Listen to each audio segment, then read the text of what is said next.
এটা হচ্ছে বর্তমানে যে সরকারটা ক্ষমতাসীন আছে সেই সরকারটাকে আমরা অন্তর্বর্তীকালীন সরকার নামে ডাকছি। আমাদের স্লিপ অফ টাং মাঝে মাঝে কেউ কেউ আমরা তত্ত্বাবধায়ক সরকার বলে ফেলি, আমিও দু একবার হয়তো বলেছি।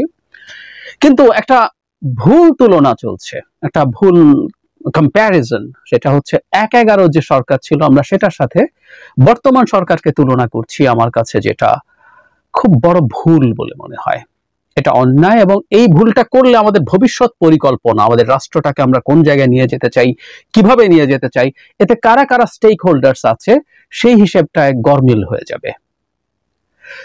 মানে এই সরকার যখন ক্ষমতায় আসলো তখনই যেহেতু তারা একটা টিপিক্যাল নির্বাচন দিয়ে জিতে ক্ষমতায় আসেনি, তাই আমাদের যেটা হলো একটা সরকারের পতনের পর আরেকটা সরকার আসলো, এবং এটা অবশ্যই কোনোভাবে মিলিটারি কুর মাধ্যমে তৈরি হওয়া সরকার না।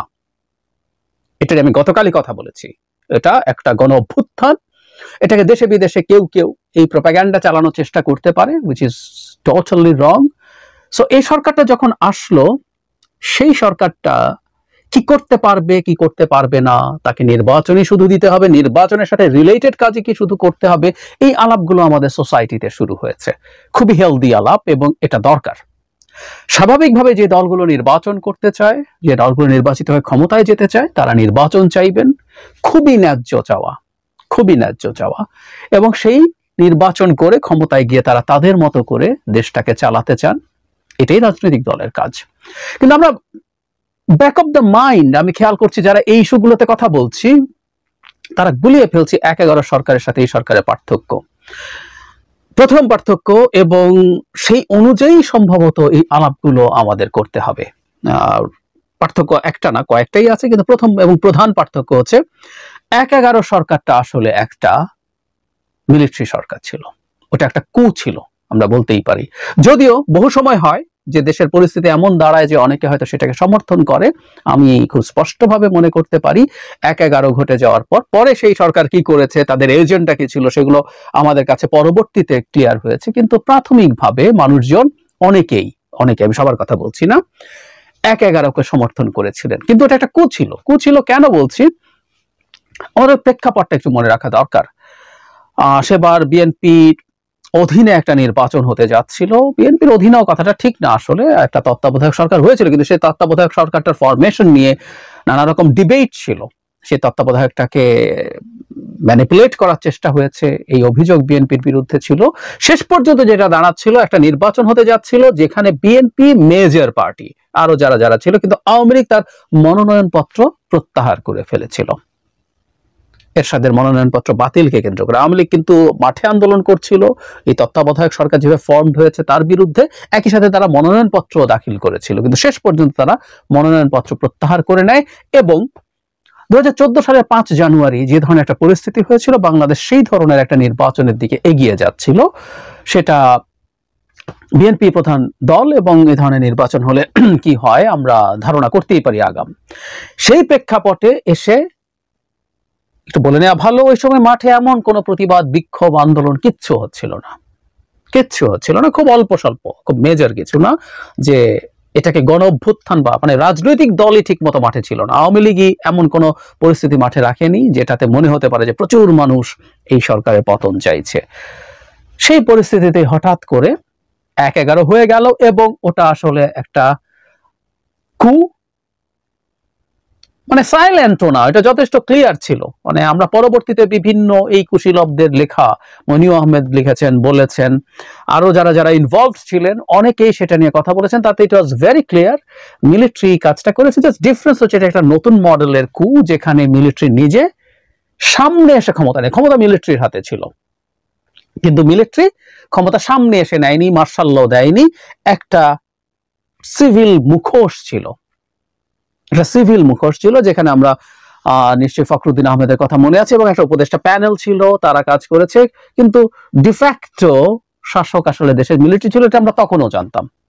ওরাই সবকিছু করছে, পেছন থেকে সবই করছে, এবং কোনো কোনো জায়গায় সামনেও নিয়ে আসা হয়েছিল। আমাদের মনে থাকার কথা, দুদকে এক্স মিলিটারি চিফ জনাব হাসান মসুদ চৌধুরীকে আনা হয়েছিল, তারা তখন কি কি করছিলেন দেখেছি, এবং মিলিটারি আসলে দেশ চালাচ্ছিল। এবং এটা শোনা যায় যে জনাব মইনু আহমেদের স্বপ্ন ছিল সরাসরিও এটা নিয়ে নেওয়া যায় কিনা। সো এটা একটা মিলিটারি কু, ওটা জনগণের ম্যান্ডেট প্রাপ্ত সরকার না, যদিও আমি ক্লিয়ারলি মনে করতে পারি বহু মানুষ ওই সরকারকে সমর্থন করেছিল এবং শুরুর দিকে তাদের কিছু পদক্ষেপকে, সবাই না অনেকেই সমর্থন করছিল।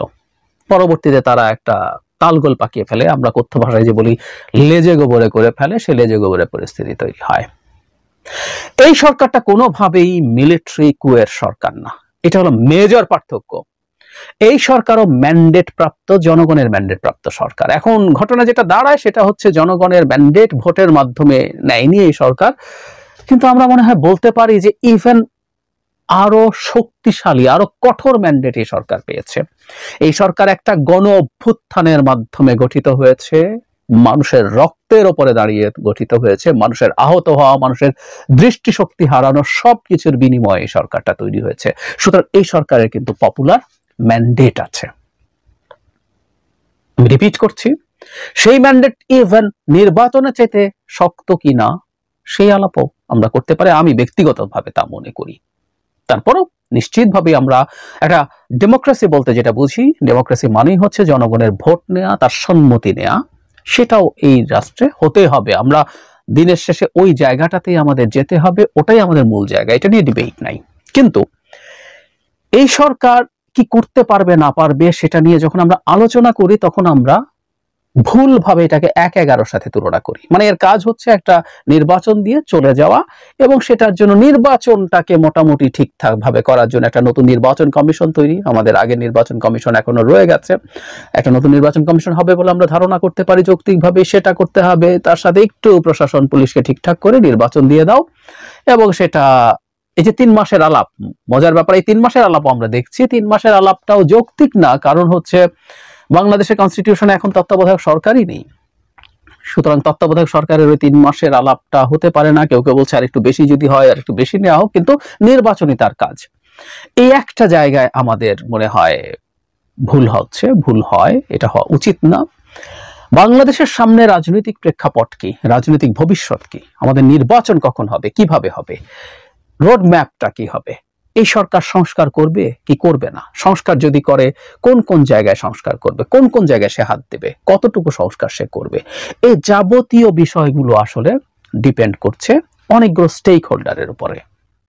রাজনীতির মাঠে রাজনৈতিক দলগুলো খুব গুরুত্বপূর্ণ স্টেক হোল্ডার্স, কোনো সন্দেহ নাই। এবং বিএনপি তার সবচেয়ে বড় রাজনৈতিক দল হিসাবে বিএনপি অনেক বড় একটা স্টেক হোল্ডার। জামায়াতের একটা গুরুত্বপূর্ণ সমর্থন আছে, এরকম আরো যারা যারা আছে, ইভেন যাদেরকে আমরা ছোট রাজনৈতিক দল বলি, যাদের সমর্থন অনেক বেশি না, সবাই এই আলোচনা স্টেক হোল্ডার। এবং বিএনপি কে আমি স্টেক হোল্ডার হিসেবে আরো বড় হিসেবে একটা জায়গায় প্রেজেন্ট করতে চাই। বিশেষ করে এই সরকারের বিরুদ্ধে দীর্ঘকাল তারা আন্দোলন করেছেন এবং অনেক সাফার করেছেন। সুতরাং তারা আছেন, সমাজের অন্যান্য বিভিন্ন শ্রেণী পেশার মানুষ আছেন, সিভিল সোসাইটি আছে, এরকম আরো অন্যান্য জায়গা থেকে আসলে বাংলাদেশের সামনেটা কেমন হবে, নির্বাচন কবে হতে হবে, সংস্কার কেমন হবে, কি হবে, এই আলোচনা চলবে। কিন্তু এখানে একটা জরুরি ব্যাপার, এই সরকার নিজেও কিন্তু একটা খুব গুরুত্বপূর্ণ স্টেক হোল্ডার, খুব গুরুত্বপূর্ণ স্টেক হোল্ডার। কারণ এই সরকার একটা কুয়ের সরকার না, এই সরকার একটা জাস্ট হঠাৎ করে আসা চেপে বসা একটা সরকার না, এই সরকারও পপুলার ম্যান্ডেট প্রাপ্ত সরকার। সুতরাং যখন সামনে ওই আলোচনাগুলো হবে, এই সরকার কি চায়, এই সরকার মানে হচ্ছে তারা প্রতিনিধি, আমাদের যে ছাত্র জনতা এই আপরাইজিংটাকে লিড করেছে তাদের প্রতিনিধি, তারা আসলে কি চায়, কিভাবে চায়, সেটা একটা গুরুত্বপূর্ণ পয়েন্ট। আমি রিপিট করি, আমি মনে করছি না বা আমি বলছি না এই সরকার যাই চাইবে তাই হবে। আমি বহু জায়গায় আলাপ প্রসঙ্গে এই কথা বলেছি যে কোনো সংস্কার, কোনো রকম কোনো পদক্ষেপ যেটা জনগণের জন্য কল্যাণকর, সেই রকম পদক্ষেপও কখনো ফুললি এফেক্টিভ হবে না যদি আমরা আসলে মোটা দাগে এক ধরনের মতৈক্য তৈরি করতে না পারি। সব বড় স্টেক হোল্ডার, যারা গুরুত্বপূর্ণ স্টেক হোল্ডার, বিশেষ করে যারা ভবিষ্যতে পাওয়ারে আসবে, তাদের সাথে মোটা দাগে মতৈক্য হতে হবে। এই মতৈক্য হওয়া ছাড়া আসলে এটা খুব টাফ হয়ে যাবে। সুতরাং এটা মাথায় রাখতে হবে এবং সেই চেষ্টাটা তাদেরকে করতে হবে। কিন্তু আমরা যাতে কোনোভাবেই ভুলে না যাই যে সরকার শুধু এক ধরনের কি বলি আমরা মেডিয়েট করা, তারা এক ধরনের কোঅর্ডিনেট করা, তারা মানুষকে নিয়ে আলাপ আলোচনার মাধ্যমে এটা করে তারা তাদের মতো করে সেটা নিয়ে চলে যাবে, এটা হলো একেবারেই ডিফারেন্ট ব্যাপার, এটা কোনোভাবেই ঠিক নয়। এবং আমি ব্যক্তিগতভাবে মনে করি যখন দলীয় সরকারগুলো জনগণের ভোট দিয়ে নির্বাচিত হয়ে ক্ষমতায় আসে, তাদের দীর্ঘদিনের লেগাসি আছে, তাদের নেতাকর্মী আছে, তাদের এক ধরনের চাপ আছে, এমনকি তাদের সর্বোচ্চ পর্যায়ে চাইলেও অনেক সময় তারা অনেক সংস্কার খুব সহজে করে যেতে পারেন না। এটা তাদের জন্য একটু রিস্কি হয়, একটু টাফ হয়। সে কারণে এই সরকারের মাধ্যমে অবশ্যই, আমি আবারও বলছি, মতৈক্য সৃষ্টির মাধ্যমে কিছু গুরুত্বপূর্ণ সংস্কার, সেটা কি হবে, কতটুকু হবে, আস্তে আস্তে আমরা সেই আলোচনাগুলো আমাদের জনপরিসরে তুলবো। It's too early to say that, কিন্তু সেটা এই ধরনের সরকারের হাত ধরে হওয়াটাই তুলনামূলকভাবে সহজ। এমনকি ম্যান্ডেটহীন ১-১১ সরকারও কিছু কিছু ক্ষেত্রে তাদের সেটা দেখাতে পেরেছিল। শেষ করছি এটা দিয়ে, আমরা যেন এ দুটো সরকারকে একই পাল্লায় না মাপি, আমরা একই পাল্লায় তুলে দিয়ে মাপার চেষ্টা করি। সো ও কি করেছে, এই সরকারকেও সেভাবে সবকিছু করতে হবে। যদিও তার ক্ষমতায় থাকার বয়সটা অনেক বেশি ছিল, তারা নানা রকম অত্যাচার নির্যাতন রাজনৈতিক দলের উপরে করেছে, ব্যবসায়ীদের উপরে করেছে, অনেক কিছু আছে, সেগুলো সরিয়েও যদি রাখি, সে যেভাবে তারকেও, আমাদের ইনার একটা চিন্তা ছিল যে একটা আগের যে নির্বাচনী ব্যবস্থায় প্রবলেম হয়েছিল সেটাকে মোটা দাগে ঠিকঠাক করে সে তার ছবিযুক্ত ভোটার তালিকা, সে তার ক্ষমতায় থাকার জন্য একটা ন্যারেটিভ তৈরি করেছিল, একটা অজুহাত তৈরি করেছিল। এই অজুহাত যদিও বলিও, এটা একটা ভালো কাজ ছিল আমরা মনে করি, অনেকেই তখন সেটাকে প্রশংসা করেছি যে একটা আমাদের ন্যাশনাল আইডি কার্ড হয়েছে, ছবি সহ ভোটার তালিকা হয়েছে, যেটা আমাদের ভোটিং ব্যবস্থাকে ঠিক করার মোটামুটি চেষ্টা হিসাবে ভালো ছিল, একটা নিরপেক্ষ ভোটের জন্য এটা ভালো ছিল। যদিও শুধু এটা দিয়ে যে কাজ হয় না, তার একটা খুব প্রমাণ আওয়ামী লীগের সময় পরপর 3টা নির্বাচনে কি হয়েছে এটা আমরা খুব ক্লিয়ারলি দেখেছি। বিএনপির মতো দল পার্টিসিপেট করার পরও 18 সালে কি বিভৎস ডাকাতি হতে পেরেছে। সুতরাং এটাই সবকিছু এনশিওর করে না। যাই হোক, তারা এটাকে সামনে এনে চেষ্টা করেছিল তাদের ক্ষমতায় থাকাটাকে জায়েজ করার জন্য, তারপরও তারা যা করেছে সেটা হয় নাই, সেটাকে আমরা মেনে নেই নাই। কিন্তু এই সরকারের ওপরে আমরা মনে করি সেই সরকারও একটা স্টেক হোল্ডার হিসাবে মাঠে থাকুক, অন্যদের সাথে আলাপ আলোচনা করুক, করে আমরা আস্তে আস্তে সিদ্ধান্ত নিই। দিনের শেষে আমরা আসলে প্রত্যেকে চাই, এটা প্রত্যেকটা রাজনৈতিক দল চায়, আমি বিশ্বাস করি আওয়ামী লীগ চলে যাওয়ার পর থেকে এই দেশটাকে কেন্দ্র করি তাদের যাবতীয় পরিকল্পনা, ইচ্ছা, চিন্তা, এই দেশটাকে ভালো করার। কিছু ব্যাড এলিমেন্টস থাকবে, কিছু